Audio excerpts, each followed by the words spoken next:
இப்ப நடந்துட்டு இருக்கக்கூடிய ரஷ்யா உக்ரைன் பிரச்சனையோட கள நிலவரம் என்ன? 2வது உக்ரைன், பெலருஸ், ரஷ்யா இந்த பகுதிகள்ல என்ன நடக்குது அப்படிங்கறத தெளிவா பார்க்க ஆரம்பிச்சிடலாம். முதல்ல பெலருஸ்ல இருந்து ஆரம்பிச்சிடலாம். இந்த பெலருஸ்ல வந்து பாத்தீங்கன்னா 20 பிரிகேடு புதுசா உருவாக்கி அவங்கள உக்ரைன் பார்டருக்குள்ளே அந்த பகுதியில டிப்ளாய் பண்ணிடலாம் அப்படிங்கிறது போல லுகஷெங்கோ அவர்கள் இந்த ஸ்டேட்மெண்ட் வருது. உக்ரைன் கிட்ட இருந்து 1120 ஸ்கொயர் கிலோமீட்டர் கிட்ட எங்களோட கட்டுப்பாட்டுக்குள்ள வந்துருச்சு இந்த கர்ஸ்க் ஒப்லாஸ்ட்ல இருந்து அப்படிங்கிறது போல உக்ரைன் தரப்புல இருந்து சொல்லிட்டு இருக்காங்க. ரஷ்யா தரப்புல வந்து பாத்தீங்கன்னா இந்த லொகோவ் பகுதியில இருந்து இந்த குறிச்சாட்டம் இருக்குல்ல, அது வரைக்கும் மிகப்பெரிய ஒரு டிஃபென்ஸ் லைனை உருவாக்கிக்கிட்டு இருக்காங்க. அதுக்கான வீடியோ பதிவுகள் தொடர்ந்து வந்துகிட்டு இருக்கு. சில இடங்கள்ல 5 கிலோமீட்டர் வரைக்குமே அந்த ட்ரென்ச் லைன்ல இருக்கு. அது 40 கிலோமீட்டர் நீளத்துக்கு போட்டுருக்காங்க அப்படிங்கிற சொல்லப்பட்டு வருது. So next line of defence வந்து ரஷ்ய தரப்புல இருந்து உருவாக்கிட்டு இருக்காங்க.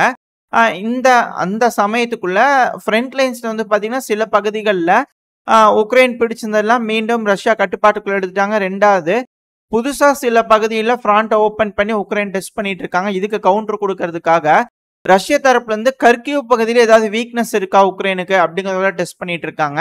இன்கேஸ் அப்படிங்கும்போது ரஷ்யா இந்த கர்கிவ் பகுதியில பெருமளவுல முன்னேற ஆரம்பிச்சிருவாங்க அப்படிங்கிற சொல்லப்பட்டு வருது. இப்போ உக்ரைன் இந்த கர்ஸ்க் ஒப்லாஸ்ட்குள்ள போறதுக்கான குறைஞ்சபட்ச எதிர்பார்ப்பு வந்து பாத்தீங்கன்னா மெயினா பக்ரோஸ்க்கு இல்லைன்னா இந்த கர்கிவ் இந்த பகுதியில் இருக்கக்கூடிய படைகளை இந்த சைடு ரீடிப்ளாய் பண்ண வைக்கணும் அப்படிங்கிறது போல எதிர்பார்த்தாங்க. ஆனா அது நடக்காதது போல தெரியுது. ஏன்னா கர்கிவ்ல ஒரு மிகப்பெரிய அஃபென்சிவ் ஆபரேஷனுக்கு ரஷ்ய தரப்பு வந்து ட்ரை பண்ணிட்டு இருக்காங்க. கர்ஸ்க்ல கண்டெயின் பண்ணலாம், கர்கிவ்லயும் ப்ரொக்ரோஸ்லயும் முடிஞ்ச வரைக்கும் போயிடலாம் அப்படிங்கிற ரஷ்ய தரப்புல எண்ணம் இருக்கு. உக்ரைனோட கமாண்டர் இன் சீஃபான சிர்ஸ்கி அவர்கள் இருக்கிறார் இல்லையா, இப்ப அவர்கிட்ட இருந்து ஸ்டேட்மெண்ட் ஜெலன்ஸ்கி அவர்கள் கிட்ட உட்காந்து பேசிட்டு இருக்கும்போது என்ன ஸ்டேட்மெண்ட்ஸ் வருது அப்படின்னா, ஜெலன்ஸ்கி அவர்கள் வந்து ஆணையிட்டு இருக்கிறார். அதாவது புதுசா ஒரு மிலிட்டரி அட்மினிஸ்ட்ரேஷனை உருவாக்கிடலாம் அப்படிங்கிறது போல. ஸோ இது நம்ம போன பதிவில் சொல்லியிருப்போம். இது போல மிலிட்டரி அட்மினிஸ்ட்ரேஷன் உருவாக்குறதுனால அந்த பகுதிகள் எல்லாம் வந்து பாத்தீங்கன்னா உக்ரைனோடதுன்னு இணைக்க முடியாது. இப்போதைக்கு உக்ரைனோட சட்டத்துல புதுசா பகுதிகளை இணைக்கிறதுக்கு இல்லை. ஸோ அதனால ஒரு கான்ஸ்டியூஷன் கொண்டு வந்து ஒரு புது சட்டம் கொண்டு வந்து அதை பார்லிமெண்ட்ல நிறைவேற்றி அதுக்கப்புறமா அந்த கர்ஸ்க் பகுதியில வந்து ஒரு ரெஃபரண்டம் கண்டக்ட் பண்ணி அதுக்கப்புறம் அதை வந்து உக்ரைன் அவங்க கட்டுப்பாட்டுக்குள்ள வச்சுக்குவாங்களா அப்படின்ற கேள்விகள் வருது. இல்ல ரெஃபரண்டம்லாம் வேண்டாம், சும்மா நம்ம வந்து ஒரு சட்டத்தை போட்டு நம்ம பிடிச்ச பதில நம்மளுதான் அப்படிங்கிறத கொண்டு வந்தாங்கன்னா அதை ஏத்துக்கலாமா அப்படிங்கிறது போல எண்ணங்கள் வருது. இதனால என்ன நடக்கும் அப்படின்னா, சட்டங்கள் கொண்டு வரும்போது இது மட்டும் கிடையாது, தொடர்ந்து ஜெலன்ஸ்கி அவர்கள் பதவியிலேயே நீடிச்சிட்டு இருக்கிறதுக்கான அந்த அமைதி பேச்சுவார்த்தைக்கு போகும்போது அவளுக்கு லீகல் பவர் வேணும்னு சொல்றாங்க இல்லையா ரஷ்ய தரப்புல இருந்து, அதுவும் குறிப்பா ரஷ்ய அதிபரான விளாடிமிர் புட்டின் அவர்கள். ஸோ அதுக்கான வேலைகளும் நடைபெறலாம் அப்படிங்கிறதோட சொல்லப்பட்டு வருது. 2வது உக்ரைன்ல வந்து பாத்தீங்கன்னா இந்த கடன் வாங்கியிருப்பாங்க இல்லையா, அந்த பணம்லாம் இதுக்கு மேல திருப்பி கட்ட முடியாதுங்க, நாங்க டிஃபால்ட்டுங்க, எங்கிட்ட பணம் இல்லை அப்படிங்கிறதோட உக்ரைன் தரப்புல இருந்து அறிவிக்கக்கூடிய சூழ்நிலைக்கு வந்துட்டாங்க. இது நடந்துருச்சு அப்படின்னா இந்த உக்ரைன் வந்து அந்த அளவுக்கு பணம் கொடுக்க முடியல அப்படின்னா வாங்கி இருக்கிறாங்களா கடனு, ஸோ அந்த கடனுக்கு உக்ரைனோட பகுதிகளை வந்து கொடுத்துருவாங்களா மேற்குலக நாடுகளுக்கு அப்படிங்கிறது போல கேள்வியெல்லாம் வந்துட்டு இருக்கு. ஸோ இது போல ஏகப்பட்ட சிக்கல்கள் இருக்கு. இது எப்படி ரஷ்யா கையாள போறாங்க, மிடில் ஈஸ்ட்ல வேற பிரச்சனை பெருசாகிற மாதிரி இருக்குது. மிடில் ஈஸ்ட்ல அமைதி பேச்சுவார்த்தைக்கு அழுத்தம் கொடுக்கற மாதிரி சொல்றாங்க இஸ்ரேலுக்கு. பட் ஆனா அது எதுவும் பெருமளவில் ரிசல்ட்ஸ் எதுவும் வரல. பட் ஆனா அது சீஸ்ஃபயர் டீல்லாம் நோக்கி போற மாதிரி எந்த ஒரு விஷயமும் தென்படல. மேபி ஒரு வேளை அந்த இடத்துல சுமூகமா பேசி முடிவுக்கு வர வாய்ப்பில்லை. ஒரு வேளை வந்துட்டாங்க அப்படின்னா மிடில் ஈஸ்ட் டென்ஷன்ஸ் கொஞ்சம் கம்மியாச்சுன்னா திரும்பவும் ரஷ்யா இந்த பகுதியில ஃபோக்கஸ் பண்ணுவாங்களா, இந்த பகுதியில இருந்து நாட்டோ வர்சஸ் ரஷ்யாவா மாறுமா, நாட்டோ படைகள் உள்ள வருமா அப்படிங்கிறது போல பல கேள்விகள் இருக்கு. ஸோ இதெல்லாம் நம்ம பொறுத்து இருந்தா பார்க்கணும். இதெல்லாம் ஈவெண்ட்ஸ் இங்க டெவலப் ஆகிக்கிட்டு இருக்கு, முக்கியமான தகவல்கள். இப்போ நம்ம கள நிலவரத்தை லைனா பார்க்க ஆரம்பிச்சிடலாம். முதல்ல இந்த கர்ஸ்க் ஒப்லாஸ்ட் இருக்கு இல்லையா, சில பகுதிகளை முன்னேறி போய் பிடிச்சிருக்கிறாங்க. பிடிச்சதுக்கு அப்புறமா இந்த கர்ஸ்க்ல எல்லா புறத்திலயும் இருக்கக்கூடிய மர வரிசைகள்ல ஊடுருவி போய் அந்தந்த பகுதியில பூந்துருக்கிறாங்க. அதுக்கு பக்கத்துல இருக்கக்கூடிய செட்டில்மெண்ட்ஸ்ல வந்து அங்க இருக்கக்கூடிய உக்ரைனியன்ஸ் போய் சும்மா சபட்டாஜ் ஆபரேஷன் பண்றாங்க, போய் டெஸ்ட் பண்ணிக்கிறாங்க. அப்படி டெஸ்ட் பண்ணும்போது எல்லா வில்லேஜஸ்லயும் பார்டர் கார்ட்ஸ் இருக்க மாட்டாங்க இல்லையா, அது கூட ரஷ்ய வீரர்களும் இருக்க மாட்டாங்க இல்லையா. ஸோ அது போல இல்லாத பகுதிகள்லாம் அவங்க கட்டுப்பாட்டுக்குள்ள எடுத்திருந்திருக்கிறாங்க. அதுக்கப்புறம் ரஷ்ய தரப்புல இருந்து வந்து ஒரு அஃபென்சிவ் ஆபரேஷன் பண்ணி சில பகுதிகளை மீட் எடுத்துக்கிறாங்க. அதுவும் காட்டு பகுதிகள்லாம் பயங்கரமான ஆஸ்ட்ரைக்லாம் பண்ணிக்கிறாங்க. ஸோ இதெல்லாம் பண்ண உக்ரைனோட அட்வான்ஸ்மெண்ட்ஸை ரொம்ப அதிக அளவில் கண்டெயின் பண்ணிக்கிறாங்க. 2வது டிஃபென்ஸ் லைன் அமைச்சுக்கிட்டு இருக்காங்க அப்படிங்கிறத புரிஞ்சுக்க முடியுது. பெல்லோஸ் அவர்கள் இருக்கிறால அவர் டைரக்டா இதுக்கு மேல இந்த இடத்துல என்ன நடக்க போகுது, இந்த கர்ஸ்க் பகுதியில் என்ன நடக்க போகுது அப்படிங்கிறது அவரோட பார்வையின் கீழ் இதுக்கு மேல ஆபரேஷன்ஸ் நடக்கும் அப்படிங்கிறதோட சொல்லப்பட்டு வருது. ஸோ இதெல்லாம் இங்க இருக்கக்கூடிய ஈவெண்ட்ஸ். இப்போ எந்த ஒரு டிலேயுமே இல்லாம களத்துக்குள்ள போயிடலாம். முதல் தடவை நம்ம சேனலுக்கு வந்திருப்பீங்க இல்லையா? ஸோ அவங்களுக்கு ஒரு சின்ன இன்ட்ரோ. இந்த பதிவு முதல் தடவை பார்க்குறவங்களுக்காக. இதுதான் உக்ரைன். கீழே மினி மேப்ல வந்து பார்த்தீங்கன்னா நான் எந்த ஒப்லாஸ்ட் ஜூம் பண்றேன் அப்படிங்கிறது உங்களால ட்ராக் பண்ணிக்க முடியும். ஸோ எந்த டிலேயும் இல்லாம பதிவுக்குள்ள போயிடலாம். ஸோ ஃபர்ஸ்ட் நம்ம கர்கியூவுக்கு மேலே இருக்கக்கூடிய சுமேர் தான் பார்க்க போறோம். நம்ம ஃப்ரண்ட் லைன் லோட் பண்ணிடலாம். இது 15ஆம் தேதி வரைக்கும் இருக்கக்கூடிய ஃப்ரண்ட் லைன். உக்ரைன் சோர்சஸ் கொடுக்கக்கூடிய ஃப்ரண்ட் லைன்ஸ், அதாவது டீப் ஸ்டேட் மேப்ல இருக்கக்கூடிய லேயர்ஸ் தான் லோட் பண்ணிக்கிறோம். ரஷ்யா தரப்பு சொல்றதெல்லாம் நம்ம கேட்க போறது கிடையாது. ஸோ அதை நம்ம அவாய்ட் பண்ணிடலாம். 15ஆம் தேதிக்கான ஈவெண்ட்ஸை நம்ம லோட் பண்ணிடலாம். இப்போ இந்த பகுதி நம்ம முன்னாடி சொல்லியிருப்போம், இந்த கொம்புகள்லாம் கட் ஷாட் ஆனதுக்கு காரணம் ரஷ்யா வந்து கண்டெயின் பண்ணிட்டாங்க அப்படிங்கிறதுக்கு போல இந்த டைம்ல வந்து பாத்தீங்கன்னா இந்த இடத்துல நம்ம நேத்திக்கு சொல்லியிருப்போம், இந்த பதிவுல பார்க்கும்போது தெரிஞ்சிருக்கும், ரஷ்யாவோட ட்ரோன் தாக்குதல் அந்த பக்கத்தில் நடந்ததுனால உக்ரைனியன்ஸ் அங்க இருந்தாங்க அப்படிங்கிற சொல்லியிருப்போம். ஆனா இப்போ ஒரு வீடியோ பதிவு லோட இருக்கும், உக்ரைனோட ட்ரோன்கள் வந்து அங்க தாக்குதல் பண்ணிருக்கு. ஸோ ரஷ்யா அந்த பகுதியை மீட் எடுத்துட்டாங்க அப்படிங்கிற நம்மளால புரிஞ்சுக்க முடியுது. அந்த ஒரு காரணத்தினாலதான் அந்த கொம்புகள் கட் ஆயிருக்கு அப்படிங்கறது நம்மளால கிளியரா இந்த இடத்துல இருந்து புரிஞ்சுக்க முடியுது. அது கூடவே அப்படியே கொஞ்சம் மேல வந்தீங்கன்னா இந்த பகுதி தொடர்ந்து உக்ரைனோட இழப்புகள் இந்த ஏரியால வந்து பாத்தீங்கன்னா இருக்கிறது அதிகமான வீடியோ பதிவுகள் வந்திருக்கு இல்லையா? சோ அதன் வரிசையில இப்போ ஒரு வீடியோ பதிவு லோட் ஆயிருக்கும். உக்ரைனோட டேங்க் அந்த பகுதியில மறைஞ்சிருக்கு. தெரிஞ்சுக்கிட்டதுனால ரஷ்ய தரப்புல இருந்து அந்த இடத்துல தாக்குதல் பண்ணிக்கிறாங்க. இதுல ஒரு விஷயம் நம்ம கிளியரா புரிஞ்சுக்கிட்டாகணும். இந்த வீடியோ பதிவுகள்லாம் என்னைக்கு எடுக்கப்பட்டது அப்படிங்கிறது நம்மளுக்கு தெரியாது. மேபி உக்ரைனியோட வீரர்கள் வந்திருப்பாங்க இல்லையா? ஸோ அந்த டைம்ல நடந்திருக்கலாம். இதெல்லாம் நம்மளை கன்ஃபியூஸ் பண்றதுக்காக ஒரு நாள் முன்ன பின்ன விடுறது, இந்த கன்ஃபியூஷன்லேயே வச்சுக்கணும், பேனிக்கை உருவாக்கணுன்றதுக்காக இது போல வேலைகள் ஈடுபடுவாங்க. நம்ம பல தடவை சொல்லியிருக்கோம். ஸோ அதனால எந்த பதிவு எப்போ எடுக்கப்பட்டது அப்படிங்கிறத நம்ம தெரிஞ்சுக்கணும். இனிஷியலா நம்ம காட்டுறது எல்லாமே உக்ரைனியன்ஸ் அந்த பகுதியில் வந்திருக்கிறாங்க, அதுக்கப்புறம் ரஷ்யன்ஸ் அதை மீட் எடுத்திருக்கிறாங்க அப்படிங்கிறத இங்க இருக்கக்கூடிய என்னோட புரிதலின் அடிப்படையில் நான் சொல்லக்கூடிய விஷயங்கள். ஸோ அந்த ஒரு காரணத்தினாலதான் மேற்குலக நாடுகளோட மீடியாக்களே இந்த வரைஞ்ச கொம்புகள் எல்லாத்தையும் அழிச்சிருக்கிறாங்க இல்லையா?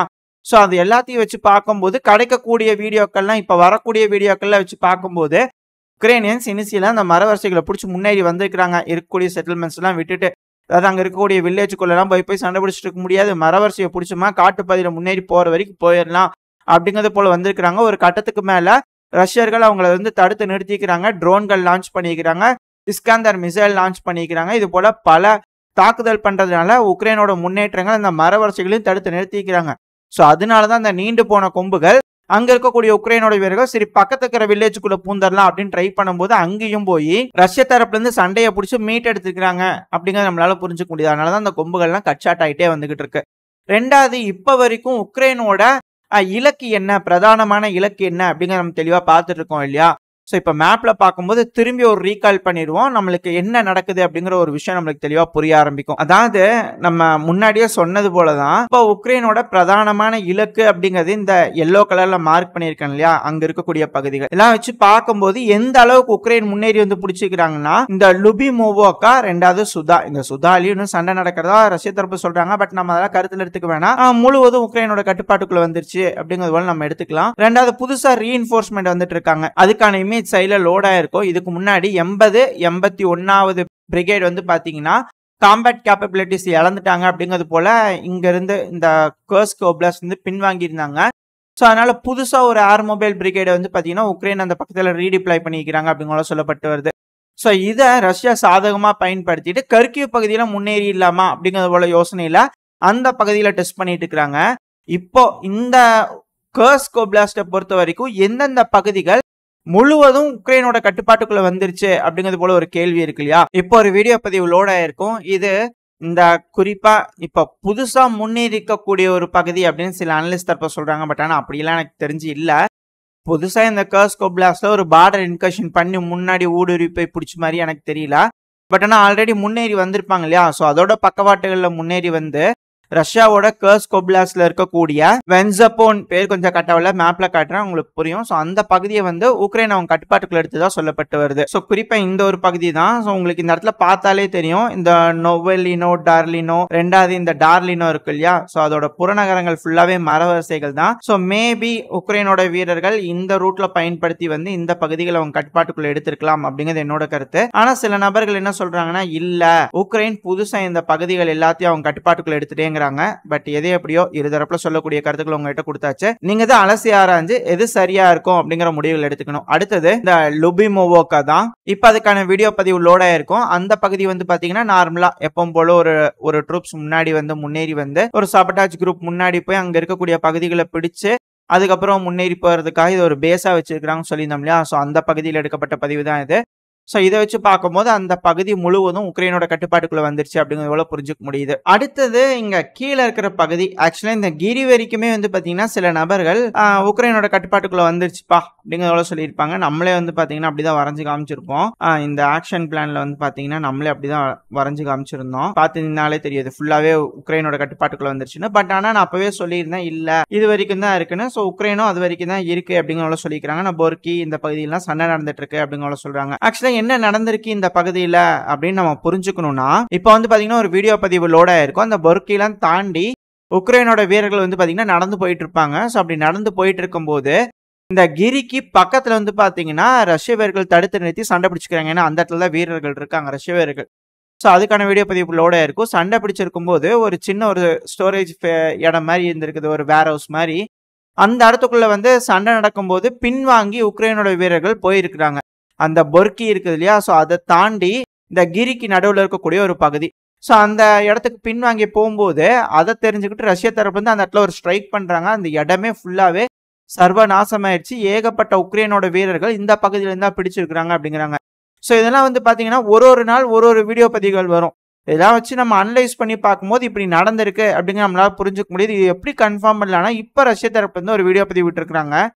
அதாவது ரஷ்யாவோட மீடியாக்கள் தரப்புல இருந்து அங்க இருக்கக்கூடிய ரஷ்ய சோல்ஜரை வந்து எடுத்து காட்டுப்பா ஏதோ வீடியோ பதிவு அப்படின்னு கேட்கும்போது அவங்க சொல்லிக்கிறாங்க கிரி எங்களோட கட்டுப்பாட்டுக்குள்ள தாங்க இருக்கு அப்படிங்கிறது போல அவங்க தரப்பு வந்து வீடியோ பதிவுகள் எடுத்து விடும்போது ஸோ இதெல்லாம் இங்க நடந்திருக்கு அப்படிங்கிறது நம்மளால புரிஞ்சுக்க முடியுது. அடுத்தது வந்து பாத்தீங்கன்னா அப்படியே கொஞ்சம் மேல போயிடலாம். இந்த கொர்னோவான்றது ரொம்ப ரொம்ப முக்கியம். ஒன்ஸ் இந்த கொர்னோவா உக்ரைனோட கட்டுப்பாட்டுக்குள்ள வந்துன்னா நேரா ரில்ஸ்குள்ள போவாங்க. ரெண்டாவது இந்த குல்ஷ்கோ கோபோக்கோ இருக்கு இல்லையா? ஸோ இந்த பகுதியை நோக்கி வந்துருவாங்க. அது ரொம்ப இக்கட்டான சூழ்நிலையை உருவாக்கிடும். ரெண்டாவது இங்க இருக்கக்கூடிய உக்ரைனோட வீரர்களும் உள்ள வர ஆரம்பிச்சிருவாங்க. அது பெரும் பிரச்சனை தான். ஏன்னா ஆல்ரெடி இந்த தெற்கினோ பகுதியில தாக்குதல் நடந்துட்டு தான் சொல்லப்பட்டு வருது. சமீபத்துல இந்த ரெஷ்பிகா இருக்கு இல்லையா? அந்த பகுதியில ரஷ்ய வீரர்கள் போய் பிடிச்சி வச்சிருந்தாங்க இந்த அஃபென்சிவ் ஆபரேஷன் முன்னாடி. பட் ஆனா இப்போதைக்கு அந்த இடத்துல நிலவரம் என்ன அப்படிங்க தெரியல. இதெல்லாம் நம்ம வீடியோ பதிவுகளை பார்த்திருப்போம். சோ இந்த இடத்துல வந்து பாத்தீங்கன்னா குறிப்பா இங்க நடந்த ஒரு பதிவு அதெல்லாம் புறநகரமா இருக்கிறதுனால உக்ரைனோட வீரர்கள் கொஞ்சம் கொஞ்சமா முன்னேறி வந்திருக்காங்க. அதுக்கான வீடியோ பதிவு தான் இது. சோ அதை தெரிஞ்சுக்கிட்டதுனால ரஷ்ய தரப்புல இருந்து அந்த இடத்துல ஆர்ட்லரி ஷெல்கள், ரெண்டாவது ட்ரோன் தாக்குதல், அதுக்கப்புறமா வந்து பாத்தீங்கன்னா மிசைல் ஸ்ட்ரைக்லாம் பண்ணிக்கிறாங்க.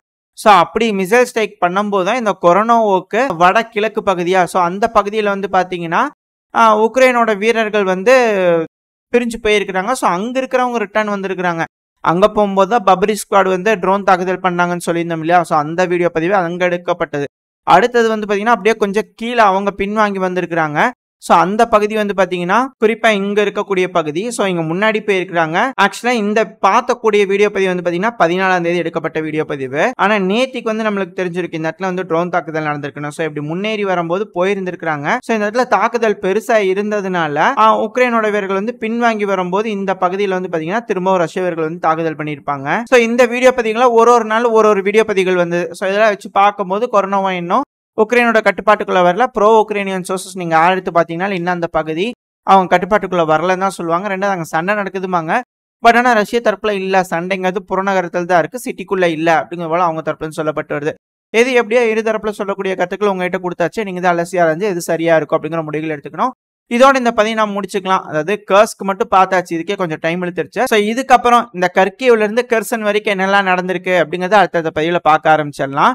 இந்த பதிவு எப்படி இருந்துச்சு, உங்களுக்கு பிடிச்சிருக்கா? பிடிச்சுனா லைக் பண்ணிட்டு உங்க ஃப்ரெண்ட்ஸ் அண்ட் ஃபேமிலியோட ஷேர் பண்ணிக்கோங்க. அது கூட மறக்காம இந்த பதிவு பத்தி உங்களோட கருத்துக்களை கமெண்ட் செக்ஷன்ல சொல்லுங்க. இந்த பதிவு நல்லா இருக்குன்ற நம்பிக்கையில் அடுத்த பதிவில் உங்களை சந்திக்கிறேன். அது வரைக்கும் ஸ்டே சேஃப். பை.